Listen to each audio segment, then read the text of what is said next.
What would you do first if you were Keir Starmer? 0207 862 2222 is the number. We'd love to speak to you and hear from you. We've had weeks of promises from the Labour leader. He said that he'll deliver economic stability, he'll cut NHS waiting times, crack down on antisocial behaviour and recruit more teachers. But what should he do first? Number one priority, what would it be? Mike, I'm giving you the keys to number 10. Yep. What do you think the first priority should be? I would do nothing for about 2 or 3 weeks. Now, I know he's going to be under enormous pressure because he's been voted as the new Prime Minister, but the economy is rapidly improving. You know, inflation is down, growth is going up, we're doing better than European countries. All this talk about rejoining Europe, why would you? Europe is doing worse than we are in Germany and Italy. I would also cancel the non-dom policy because I read a piece from Italy 3 days ago. All our non-doms are going to Italy, where Ms Maloney, the leader there, is saying, come here, we'll take your money, we won't charge you excess taxes. So I'd review all his policies in the next 3 weeks. He's got such a huge majority now, he doesn't have to buckle under to any pressures inside his party. Be a good Prime Minister. OK, nothing for 3 weeks is an interesting start for an incoming Prime Minister. Matt, what would you do? Arguably, Labour's manifesto was not very ambitious. It was extremely cautious in order for Starmer and Labour to get elected. But he does need to do some things very quickly. One of the promises, the pledges that he has made, as we've been hearing, is to increase the number of appointments on the NHS by about 40,000 a week. That is something that we can hold him to account for. And as a left-leaning commentator and journalist, I intend to do exactly that. If he doesn't start delivering in the small-ish things that he has promised, then that's going to be big trouble very early on. That's all knee-jerk. You see, that's what I'm saying. Don't go knee-jerk. Don't start trying to... knee-jerk. People are languishing. Sorry, Daisy was nodding along to that. People are languishing. Real human beings, our relatives, are languishing in their millions on these NHS waiting lists. He needs to start cutting them and cutting them fast. And that will take time. He needs to have the courage to do the difficult stuff and the stuff that might be unpopular. So he needs to push through all these planning reforms that they've been promising to get house building going, because nobody can afford houses because we don't have enough. That will take time.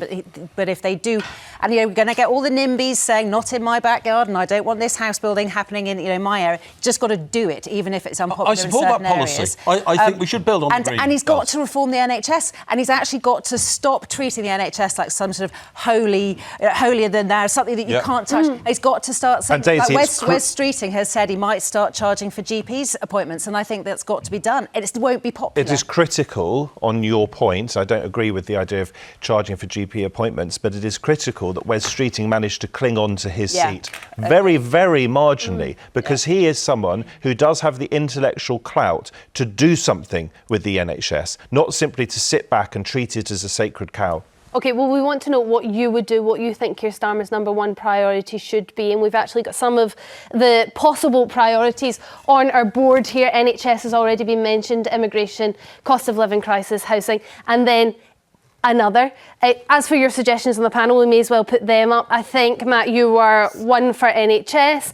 You were also, Daisy, are you going to go housing, NHS? Let's go housing, because I think that's something they will do and should do. And Mike Parry, I'm going to put you down as other, because sitting on your bum for 3 weeks... economy. I just want the economy to stay... Well, this is cost of living, and you don't want them to do anything about the cost of living. Cost of living will go up if they start messing around with the economy. The economy's in great shape now. Don't put taxes up. Don't make people take more money out of their pockets. First Focus suggests do something, so I'm still putting you down as other. Let's go to the calls. Deirdre from Northumberland. Should Keir Starmer just sit in his bum for 3 weeks, have a look at how things are going and maybe change some of his policies, or do you think there is a number one priority he needs to focus on? See, Deirdre, what's happened here is you've got your TV on, so if you use the wee didgeridoo, switch it off.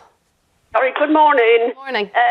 Yes, Mike, yesterday, I would just like to say to Mike, the public had their day yesterday. They got their revenge on this government. That's the first thing I would say to Mike. True. And you shouldn't forget that either. Now, I'm over the moon that Starmer has got such a big majority. I hope he doesn't abuse it. He has the keys to number 10. They can be taken back off him very quickly. I wouldn't give him, 100 days. I think he needs 100 days. And after that, he's got to do something for those million children that's in temporary accommodation. For the 3 million children that's in poverty. And he's got to stop building council houses. It's fine to build affordable homes, but they're only affordable if you can afford them. So Deirdre, as far as I'm concerned, they're priorities. Deirdre, I'm confused as to what I put you down for, because you spoke about housing, you spoke about poverty, which I suppose would be cost of living. Where do you want your vote to go? What's your number one priority? Cost of living and sort that out to help child poverty, or get people out of temporary housing? I have actually seen, it's got to go poverty. I have seen so many people. People are, they can't even afford to feed their dogs and cats now. They have to go to food banks. Yeah. Can't afford to feed their children. So if he doesn't address that, I'd be very disappointed. I've been out canvassing for the past 6 weeks. We've got a wonderful MP now in Ian Lavery. I'm sure he'll do his best for the constituency. The Tories held this seat prior to that, only for 5 years. But I'm delighted for Keir Starmer. Great. It's lovely to wake up and have a Labour government. Deirdre, thank you very much for your call. Sylvia from Durham, what do you think Keir Starmer's number one priority should be? Must be the National Health Service and the care system. Okay. And the reason I say that is because if we don't have our health, physical and mental, then how do we all go to work? And also the care system, we have a lot of elderly people who need to be cared for, and that's not happening. Could I say one more thing, Storm? And I know you've got lots of people on the line. To Mike, I think he was very rude to say that the general public are stupid and is stupid. It has nothing. The Conservatives have been brought down for one reason only, and that is the thing what no one will confront: Brexit. Yeah. So you want to clarify your comments, Mike, because a lot of people are going to be pretty offended by that. Sylvia, I will reply. Matt suddenly jumped in and said I'd called half the British population stupid. I didn't. What I said was, I think we're in a stupor. We like being looked after by the state. And I said, wobble your heads. Now, what I would say to Matt and to you is, the new Prime Minister thought half the country was stupid for voting for Brexit. And so did a lot of the people in his new cabinet, and tried to reverse that decision. They didn't take it as the democratic will of the people. They wanted it reversed. So it's not me who thinks... They didn't say they were stupid, Mike. They didn't say they were stupid. Listen, you talk to people at the top of the Labour Party and they all said they didn't know what they were voting for. They insinuated they were too stupid to understand But just Brexit. to clarify, you don't think the voters are stupid? I do not think the voters are stupid. I think we're in a stupor. Sylvia, thank you very much for your call. Jean from London, what's your view? What's the number one priority? If you were Keir Starmer, you're in your entry, what are you putting at the top?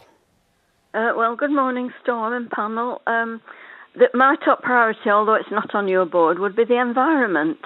I think if we keep on abusing this planet, it won't really matter who's Prime Minister or who's in, who's out, who's up, who's down. And Keir Starmer did take a bit of a U-turn when it comes to the environment. He did reduce quite seriously the amount of investment he was going to put into this new company that's going to provide us energy independence. Was that very disappointing for you? Yeah, well, they say they're going to do this, that and the other, but like a lot of things, I do agree that we have to look after people within our country as well. You know, look after the aged and the people who are not able to cope by themselves and things like that. It all needs looking at, but the top priority for me would be building on the Greenbelt is a no-no for me. They were put there as the lungs of London, evidently. Jean, that's what they were called. The Labour Party, Keir Starmer says he wants to build on the Greenbelt in the grey belt, which is parts of the Greenbelt that have already previously been built on. We're talking about places that petrol stations used to be, car parks, old buildings, that sort of thing. Would you be comfortable with that? Well, if they're on brownfield sites and demolished sites and things, and they have to build new houses on that, that's fine. But not to start interfering with the Greenbelt, because once they start creeping across the Greenbelt, you may as well just concrete from John O'Groats to Land's End and have done with it, you know. Maybe that's what will end up happening, Jean, but not if you've got anything to say on the matter. I hope it's not in my lifetime. I'm 82 and I've seen Labour and Conservative come and go with all these promises they've made, and here we are again. So you're not feeling optimistic this morning? Not really, no. Okay, Jean, thank you for your call. Sharon from Staffordshire, are you feeling optimistic? And if so, what should Keir Starmer's top priority be? Yeah, I'm pretty happy actually that Labour have got in, because I feel like they need to be given a chance to make some changes. Mm-hmm. But I do feel that they should lift the cap on the two-child benefit if they could, possibly find the money because I feel that people haven't come out to vote for whatever reason they have, and I think they would gain. That would give a good starting block for their Prime Ministerial start to run the country, to lift the two-child benefit block. So lifting the two-child cap, I think that goes under cost of living, doesn't it? Because that would really help families with the cost of living. And the Liberal Democrats, Sharon, will I think really agitate for that, because that's in their manifesto and they've now got over 70 MPs. So they're on your side. OK, Sharon, thank you very much for your call. We'll put your vote on the board. I'm going to put that down as cost of living, as I did with our other panellists there. So we've got the NHS, immigration, cost of living, housing. We've got 2 votes for our other. One is inaction, the other one is environment. So we're going to continue to take your calls on what you think Keir Starmer should do first. Nearly half of Brits think that the cost of living is the most important, so we should see that number ratchet up a bit. When it came to voting, health and the NHS comes in a close second as well. But do you agree, or do you think perhaps immigration and housing are incredibly important and should be Starmer's top priority? 0207 862 2222 is the number, and we'll speak to you very, very shortly. We'll go to the call straight away and speak to Eileen now from East Sussex. Eileen, what do you think should be the number one priority for the incoming Prime Minister? Well, my son Brian Lee Sammy is in hospital at the moment, having his 5th operation on Monday. He's got Crohn's disease. And the way the doctors and nurses work, they shouldn't have to prostitute themselves to get a decent wage. I think that the salaries of the people that are in Parliament should be cut in half, and it should be given to help the NHS. Yeah, well, you can pull faces, but when your son's in hospital and Eileen, being around I think there's a time delay. I was not making faces at your son being in hospital. I have a family member with Crohn's. Sorry. I know how serious it is. Okay. It's when you said prostitute themselves, and I realised you didn't mean that literally. I made the face. But Eileen, so you would like to see our doctors and nurses paid more, and that taken away from our MPs? Well, yes, take the money from the MPs. Okay. They're paid with numbers like from a phone book. They've got second jobs. True. They've got expense accounts. They don't keep their word. I'm 70 years of age, and I've only ever voted once. Eileen, I can absolutely hear, and not the first person to say take that money from the MPs. I think the difficulty there is the number of MPs versus the number of people that work for the NHS. Please, I wish your son all the best as well. Eileen makes a really good point, because, of course, all of these industrial disputes that are going on with public sector workers, like the junior doctors, and various others, this is going to be a very big job that the new government's going to have to deal with. A lot of these unions were holding off until there was a Labour government, thinking they would get a better deal. Now, of course, inflation's come down. They'll probably get a worse deal than some of the deals they were offered in the last few years and months. OK, Eileen, I'm going to put your vote in for the NHS there. Thank you very much for your call. Chris from Southampton, what do you think should be the top priority for Keir Starmer? I'm going to put this tablet down. I think it should be immigration. Immigration, OK. And what would you like them to do with immigration? Stop paying for housing migrants £7.3 million a day. So are you talking about illegal migration? Or illegal migration. Illegal, so stopping the small boats. Yes, well, and housing them when they get here, because it works out at £7.3 million a day. Well, that could be piled straight into the NHS. OK, what exactly do you want them to do then when someone comes over here in a small boat? Take them straight back to France, which we're paying them to defend the boat. We're paying them, $500 million a year? I think with exiting Brexit, I don't think the Dublin Agreement stands, and I think that becomes incredibly difficult. But Keir Starmer has said that he wants to tackle the gangs. Are you happy with that? No. Well, but tackling the gangs isn't going to stop them coming, is it? Well, I suppose if you stopped anyone being able to purchase these small boats, that might be quite difficult for them to get across. So that's Keir Starmer's theory on that. Yeah. Why do you think Reform got so many votes? And you think that was purely on immigration? Yeah. And Nigel Farage has said that if he gets in, he's going to leave the the European Court of Human Rights, and stop the boats crossing and take them straight back to France. And so why you can't think Keir Starmer do that? And do you think Keir Starmer should take more of a reform approach when it comes to immigration? Then we're talking net zero immigration, sending these boats back to France. Listen, we need immigration, but do it like Australia, point system. People, if they can come, take who we can take, but just don't take everyone and then say we're going to put a cap on child. What's it called? Child benefits, the two-child cap. Yeah. Chris, thank you very much for your call. I have put your first vote for immigration on the board. Congratulations for being the first. Sean from London, what do you think the number one priority should be? Funny you put me after that last guy, Chris. Haven't intentionally done that, just the way the calls came in. But what's your thoughts? I'm the reverse. You're the reverse? I think the time has come for us to, a lot of people vote for this, and I'm one for it, join Europe under the Norway system. Okay. Release the red tape, release the immigration, and bring back the Dublin Agreement. So you think that we need more immigration? So that's looking at a sort of Green Party SNP. Can I correct you? Yeah. Can I correct you? What I said is this, I want to make it quite clear. We're losing £4.5 billion in international sales being outside Europe. That's a fact. Okay. We are losing nurses and doctors because we're outside the EU. And just to correct something that the previous caller said about Farage, who's making a lot of money out of it, let me make something clear about Brexit and if we leave the ECU. Europe made it clear, if we leave the European Court of Human Rights, which we started, they're going to make us like the North Korea of Europe. And trust me, we will lose lot more money. Okay, you've covered you've covered a lot of ground there, Sean. But re-entering I'm on the other. But all the other things that you're complaining about could have. When we had Thatcher, we had Tony Blair. We never had these problems. Why? Because we made Europe our bank, not our enemy. Well, it's interesting. We had Margaret Thatcher who allowed us to sell off our council house stock, and that is part of the reason we've got the housing crisis at the moment, Sean. But I take your point that immigration is a big issue for a lot of people, and you are going to be the second vote on our board here. Matt, re-entering the single market? It's not going to happen in the next 5 years.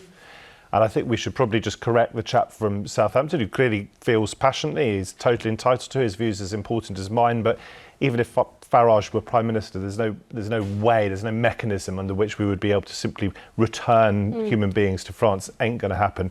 What I hope will happen, because no one wants to see these crossings, I don't think they're going to stop immediately, that's for sure. What I hope will happen is that Starmer will use his leverage with Europe, with France, with Macron, to try and get the French to do more about it. I thought you were going to say open, safe and legal routes. He hasn't mentioned that. On that issue, I mean, everybody's been criticising, quite rightly, Rishi Sunak for calling this election, which was a big tactical blunder. But I think what we'll see over the next few weeks is those numbers of across the channel go up and up and up. Well, they will. Because it's the summer, and that's what happens. And everyone's going to blame Keir Starmer for that. Not just because it's the summer, but because we've now got a Labour government. And, you know, this open sort of policy, they've got to smash the gangs. We know that can't happen. It's the world's biggest industry. What do you around the mean world. open policy about smashing the gangs? The open policy about smashing the gangs is that already we've got border force requirements to try and stop those gangs, and they don't. And all I can see Keir Starmer doing is rebranding the border force and calling it something else. But am I not right in thinking that there is a theory, you'll know about this, that those people who are designated to be shipped to Rwanda will now be given the right to come to this country, won't they? Because the Rwanda scheme will be cancelled. I think it's if the Rwanda scheme is cancelled, they will then assume the right to come here. And our previous caller, but one, wasn't against immigration. He said we need immigrants, but it's the way that they put pressure on our country and we don't have enough resources to look after them. Mike, let me just respond to that, OK? Yeah. I think it really shouldn't be lost in the headlines today, and there are a lot of headlines, the fact that Labour is scrapping the Rwanda policy, because not only is it totally incompetent and unworkable, and very few people would have been sent to Rwanda. That's only your opinion. I'm here to give my opinion. Yeah, but you say it's as fact. It was also morally repugnant, and one of the reasons that I was particularly desperate to get rid of this Tory government. It was a shameful policy, impractical and immoral. We have got to grip the issue of illegal migration, but we've got to do it sensibly and in collaboration with our How will you stop European people drowning partners. in the English Channel then? You said, it's immoral to say that we're going to Rwanda didn't send stop people it. to Rwanda. Rwanda Yes, didn't stop it. Of course it didn't. This year is a record year so far. People started going to Ireland because they thought a record year so Did far. people start going to Ireland? I want to go back. avoid You're going to Rwanda? argue back and forth on this, which is fabulous, but I do have lots of calls to get to. I'm going to get to them now. Lucy from London, what is the most important issue for you? What do you think Keir Starmer should tackle first? At the moment, it looks like NHS and the cost of living crisis are on top. Hello, Tom. Thank you, and thanks to all the panel that are sitting today. For me, I was out building more houses because lack of houses put a lot of pressure on every other subject you have there. A lot of people living in a very inadequate accommodation, damp, that affect their health, and they have to put stress on NHS. Education, young people, a lot of young people living in an overcrowded house affect their education. We've seen a lot of homeless people on the street. We want to see him, first of all, look at the housing situation, look at the developer. A lot of houses that have been built, they are empty. Any section, and we have to make sure that there's adequate. If any new developer is coming, private developer, they have to be. They are building on a council or on a government land. They have to be proper social housing. Okay, Lucy, you've covered a lot of ground here, but what I was going to ask you is, obviously we have a shortage of housing. We also have an issue with the cost of houses and the cost of rental. So when it comes to tackling our housing crisis, what would be the number one thing you would do? Would it be build houses? Would it be make sure that people were living in empty properties, stop second houses? What would you start with? Yeah, first of all, it's looking at the private developer. We have private developer building on council land that are not putting in adequate social housing. The rent needs to be looked into. The private landlord, everyone is hiking the price because of cost of living. So the rent needs to look, because we need to look at short-term plan and long-term plan. For my own short-term plan is the cost of renting accommodation. The long-term plan looking at, Lucy, you want to force private developers to build more council houses first and foremost, but housing, big issue. Lucy, thank you. Andre from Cambridgeshire, what's your view when it comes to the number one priority in the country at the moment? Good morning to everybody. I believe Keir Starmer has to focus on the justice system as the top barrister in the justice system. He knows it all. Mm-hmm. He knows all the problems and all the unlawful decisions. So, I think the justice system is the most criminal institution we've got in the country right now. Okay, that's interesting. What would you like, firstly, Keir Starmer to tackle? Because there's lots of issues within that system, mostly just the backlog. Is that something you would like to see reduced? Well, I don't know what to say really. It's up to him where to going to start from. He's seen it all. He's been in a practice for quite a while, so I think he knows where the gaps are. Okay. You would leave it to Keir Starmer. What's going to happen? And have you got faith that Keir Starmer will be able to do this? Well, he obviously can pronounce himself in a parliament for his opinion. Mm-hmm. So I'm going to take that as a yes. Andre, thank you. Rebecca from Dundee, number one priority for Keir Starmer?